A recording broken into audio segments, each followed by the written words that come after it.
que o seu entendimento seja aberto e que você entenda que o poder opera através de você. O ser humano tem dentro de si a necessidade de se conectar com o espiritual. E para fazer isso, muitas pessoas acabam praticando orações ou rezas. Mas, o que acontece no mundo espiritual quando fazemos uso dessas práticas? De quando oramos ou rezamos? E qual é a diferença entre fazer uma oração e fazer uma reza? E qual dessas práticas seria a mais eficaz no mundo espiritual? Nesse vídeo, iremos falar sobre a diferença entre reza e oração no mundo espiritual. E até o final desse vídeo, você entenderá que a resposta que você deseja depende de como você se conecta com Deus.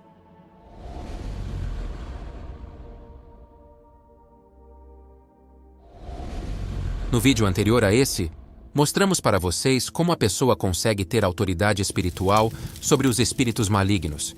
E na ocasião, mostramos o vídeo de um homem que foi preso e acabou manifestando com um espírito maligno dentro da viatura.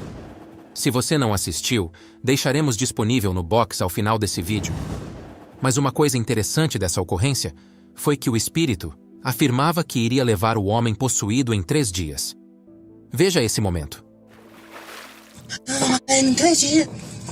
Em 3 dias. Mas, no momento seguinte, o espírito acaba dizendo algo revelador. Observe. Só ela pode me libertar. Aquela maldita. Ela tá olhando pra ela. Como podemos ver, o espírito afirmava que só uma pessoa poderia impedir que o homem possuído fosse levado pela entidade em 3 dias. E essa pessoa estava orando. Ou seja, alguém que conhecia esse homem. Estava orando por ele.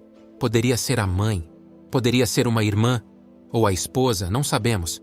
Mas o fato é que uma mulher estava orando por esse homem, e essa atitude estava interferindo nos planos do demônio. Isso nos mostra de forma clara que a oração surte um efeito no mundo espiritual. Talvez você tenha um conhecido na vida errada, um parente rebelde ou adoecido. Saiba que se você orar por ele, mesmo ele não tendo nada de Deus, ele é protegido, pois Deus o guardará pela sua fé. Quando nós falamos de oração, não estamos tratando de religião. Quando nós falamos de oração, estamos tratando de vida. A palavra oração tem origem no latim orare, que significa falar, dizer. Ou seja, quando você ora, você está falando com Deus, está dizendo a Deus o que está se passando na sua alma. A oração é a nossa comunicação direta com o Deus Criador. Quem vive pela fé, vive em oração. Quando a pessoa está na fé, ela vive conectada com Deus. E essa conexão é feita através da oração. Orar é falar com Deus. Entenda isso. Orar é você falar com Deus como se estivesse falando com uma pessoa na sua frente. Orar é você se abrir para Deus, colocando diante dele seus sentimentos mais íntimos. A oração é a comunicação entre a criatura e o Criador. E se você tem o entendimento que vivemos cercados pelo mundo espiritual, você nunca deixa de estar em conexão com Deus. Quem é da fé está sempre em comunicação com Deus, a todo momento. E estar em conexão com Deus é uma questão de sobrevivência. Por exemplo, em março de 2015, um copiloto de um avião com mais de 100 pessoas a bordo trancou a porta da cabine do avião que ia para Barcelona e deliberadamente levou o Airbus a colidir contra uma montanha, levando consigo todos os passageiros. Foram mais de 150 pessoas. Eu te pergunto, será que se alguém tivesse orado antes de embarcar, poderia ter escapado desse desastre? Entenda, no mundo espiritual, você acha que o piloto estava sob o domínio de qual força? A da luz ou a das trevas? Com certeza havia um demônio junto do piloto naquela cabine, soprando ideias negativas na sua mente. E com certeza, por conta do trâmite de voo, por conta dos horários, de se atentar às bagagens e as demais coisas que envolvem uma viagem de avião, nenhuma das pessoas a bordo pensou em fazer uma oração. Provavelmente ninguém orou dizendo: Senhor, eu peço, coloque anjos poderosos para guardarem essa aeronave e nos levar ao nosso destino com segurança e em paz. Provavelmente ninguém orou. O copiloto estava acompanhado de um demônio. e acabou causando esse terrível desastre. Mas será que essa obsessão maligna se limita apenas ao copiloto desse caso? Claro que não, meu amigo e amiga. Imagine quantas pessoas nesse mundo estão endemoniadas, estão possuídas pelo mal. São pilotos, motoristas, médicos, compreende? Veja isso. Tem pessoas da família dela que você já matou? A avó dela morreu com gás no útero que esqueceram. O que você tem a ver com isso? Eu distraí ele. Está vendo, meu amigo? No mundo espiritual, o médico foi influenciado por esse espírito e a tragédia aconteceu. O mal teve acesso ao médico. Às vezes você vai se tratar, e o médico está mal espiritualmente. Há um mal agindo na vida dele. Ou seja, esse profissional está perturbado, mas está lá, atendendo. Eu te pergunto, se você soubesse que há um demônio junto a esse médico, você faria uma cirurgia com ele? Claro que não. Mas quem pode ter esse discernimento do mundo espiritual? Quem consegue olhar para uma pessoa nessa condição espiritual e ver que há algo maligno que o acompanha? É muito difícil saber. Compreende? Então, como podemos nos proteger nesse mundo das armadilhas do inferno? Só há uma maneira. É estando em conexão com a luz. Quando estamos conectados com Deus, quando vivemos pela fé, nos atentamos ao espiritual. E antes de nos submetermos a qualquer coisa, seja um atendimento médico como esse exemplo, nós devemos, antes de mais nada, orar a Deus. Devemos nos conectar com a luz. Só assim podemos garantir a nossa proteção diante do mal que atua nesse mundo. Diante disso, vai se tratar com um especialista. Então ore dizendo: meu Deus, dirija as mãos e a mente desse médico. Vai pegar um Uber. Ore a Deus dizendo: meu Deus, que seus anjos me acompanhem ao entrar nesse carro. Você é o motorista? Então você ora: meu Deus, me livre de acidentes, de assaltos. Ou seja, a pessoa, através da oração, está sempre em conexão com a luz. E a luz neutraliza as trevas.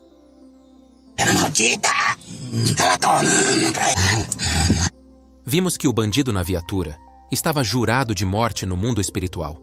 Mas alguém estava orando. A oração é um instrumento da fé. Quando nós usamos a fé na oração como instrumento de defesa e de ataque contra o inferno, nós alcançamos os nossos objetivos. A oração liga o poder de Deus na terra. É a ação no mundo físico atuando no mundo espiritual. Em Êxodo capítulo 17, versículos 10 a 13, diz assim: por isso disse Moisés a Josué: escolhe-nos homens e sai, peleja contra Amaleque. Amanhã eu estarei sobre o cume do outeiro, e a vara de Deus estará na minha mão. E fez Josué como Moisés lhe dissera, pelejando contra Amaleque. Mas Moisés, Arão e Hur subiram ao cume do outeiro. E acontecia que, quando Moisés levantava a sua mão, Israel prevalecia. Mas quando ele abaixava a sua mão, Amaleque prevalecia. Porém, as mãos de Moisés eram pesadas. Por isso tomaram uma pedra e a puseram debaixo dele, para assentar-se sobre ela. E Arão e Hur sustentaram as suas mãos, um de um lado e o outro do outro. Assim ficaram as suas mãos firmes até que o sol se pôs.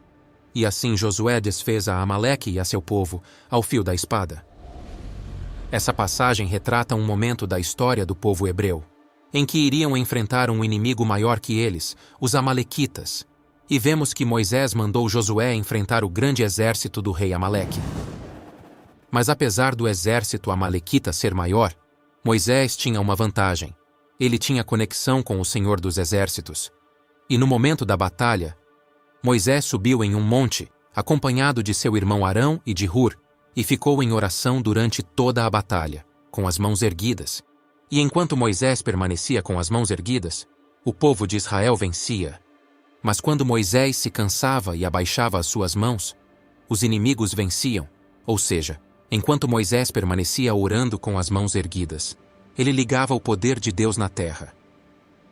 E mesmo com um número menor de soldados, o povo hebreu venceu a batalha. Talvez você diga, mas Deus não poderia intervir sem Moisés ter que fazer isso? Entenda, Deus é o poder para tudo. Mas para ter os benefícios do poder de Deus, devemos nos conectar a Ele. Você tem aí a sua internet, ela existe. Mas se você não se conectar a ela, você não conseguirá fazer uso dessa internet. É necessário uma conexão. Com Deus também é assim. Necessitamos nos conectar com a fonte de poder que é Deus, e a oração é o meio pela fé que isso acontece. Observe o que está escrito em Efésios capítulo 3, versículo 20. Ora, há aquele que é poderoso para fazer tudo, muito mais abundantemente além daquilo que pedimos ou pensamos, segundo o poder que em nós opera. Deus pode fazer tudo, e muito mais do que pedimos, segundo o poder que em nós opera. Ou seja, o poder de Deus opera através da nossa fé nele. Mas infelizmente, as pessoas querem se conectar com tudo, menos com Deus. Há quem consulte os signos para tomar alguma atitude. Há quem consulte as estrelas. Não colocam a sua fé para fazer conexão com Deus através da oração, mas se conectam com coisas e objetos. Há quem coloque a sua fé em outro ser humano, mas não coloca a sua fé em Deus. As pessoas recorrem a coisas que não fazem o menor sentido, mas resistem à oração, que é algo muito mais lógico e inteligente. As pessoas creem que as estrelas podem influenciar a vida delas, mas têm dificuldade para crer que aquele que criou todas as estrelas está acessível através do nome de Jesus, como podemos ver em João capítulo 14, versículo 13 e 14. E tudo quanto pedirdes em meu nome, eu o farei, para que o Pai seja glorificado no Filho. Se pedirdes alguma coisa em meu nome, eu o farei. A oração é um ato de humildade, já que orar exige que a pessoa reconheça que existe alguém mais forte e mais poderoso do que ela, e que, portanto, ela reconhece suas limitações e sua real condição. Bom, vimos até aqui o que é a oração e o poder que ela tem no mundo espiritual. Agora falaremos da reza. A palavra rezar tem origem etimológica do latim recitare.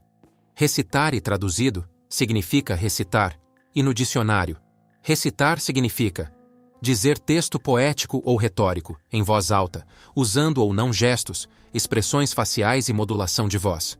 Ou seja, rezar é a repetição de um texto pré-elaborado. E em nenhuma passagem da Palavra de Deus encontramos a palavra reza. Pesquise no Google qual a passagem da Bíblia que fala para rezar. Não há. Pelo contrário, Jesus deixou bem claro que não devemos recitar textos de forma repetitiva. Como podemos ver no livro de Mateus, capítulo 6, versículos 7 e 8. E orando, não useis de vãs repetições como os gentios, que pensam que por muito falarem serão ouvidos. Não vos assemelheis, pois, a eles, porque vosso Pai sabe o que vos é necessário, antes de vós lhe o pedirdes. Entenda, gentios nessa passagem eram os não-judeus. Eram os povos que não acreditavam em um Deus único, mas que colocavam sua fé em diversas entidades. Meu amigo e minha amiga, isso não tem nada a ver com religião. Deus não deixou uma religião. Deus deixou a sua palavra. E a sua palavra deve ser obedecida. A obediência à palavra de Deus é o que nos garante a salvação. Então, vemos que há uma diferença entre oração e reza. Reza é aquilo que já está pronto e feito, que já está determinado no papel. E nós apenas repetimos aquilo que está escrito. Talvez você diga, o Pai Nosso é uma reza. Entenda, o Pai Nosso não é uma reza. O Pai Nosso foi um modelo de oração que Jesus deixou para nós. Na reza, a pessoa fala apenas o que está escrito. Ela não pode ir além do que está ali no papel. Mas a oração, por outro lado, é completamente diferente. Na oração, você fala com Deus o que está dentro de você, as suas angústias, as suas dores, as suas preocupações, os seus medos. Ou seja, você fala através da sua alma.